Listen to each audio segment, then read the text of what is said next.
Hello friends, ఈరోజు వీడియోలో మనం గోధుమ పిండితో పూర్ణం బూరెలు తయారు చేసుకుందాం. చాలామందికి కోటింగ్ బ్యాటర్ కలపడం కష్టం అవుతుంది కదా, దానికి సొల్యూషన్ ఈ వీడియో అనమాట. మీరు చివరి వరకు చూడండి, ఇలా ఒకసారి ట్రై చేయండి. దీనికోసం ముందుగా పూర్ణం ప్రిపేర్ చేసుకుందాం.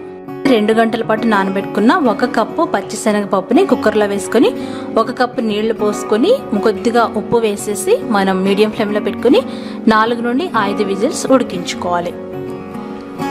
ప్రెషర్ పోయిన తర్వాత మూత తీసేసి మనం చక్కగా ఉడికిన ఈ శనగపప్పుని మిక్సీ జార్లో వేసుకొని గ్రైండ్ చేసుకోవచ్చు.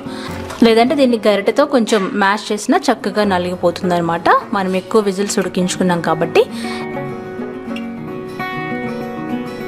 ఆ తర్వాత మనం ఇంకొక బాండీ పొయ్యి మీద పెట్టి 1 కప్పు తురిమిన బెల్లాన్ని వేసుకోవాలి.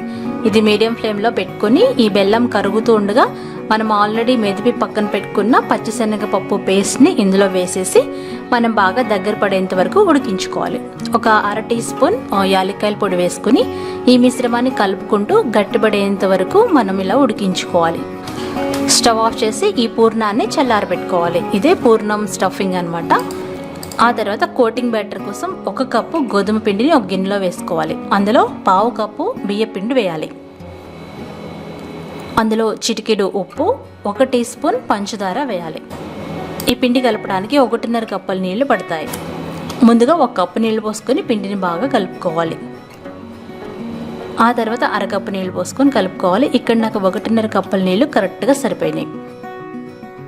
దోశల పిండి కంటే కొంచెం అందంగా కలుపుకోవాలి. ఇప్పుడు చాలా ఇంపార్టెంట్, 1/2 టీ స్పూన్ వంట సోడా వేయాలి. దీనివల్ల పూర్ణం స్మూత్గా వస్తుందన్నమాట.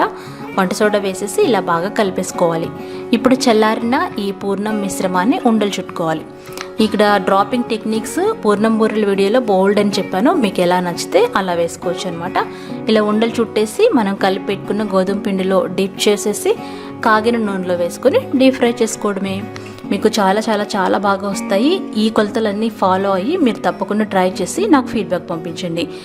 మీడియం ఫ్లేమ్లో పెట్టుకొని మంచి గోల్డ్ కలర్ వచ్చేంత వరకు వేపుకోవాలి.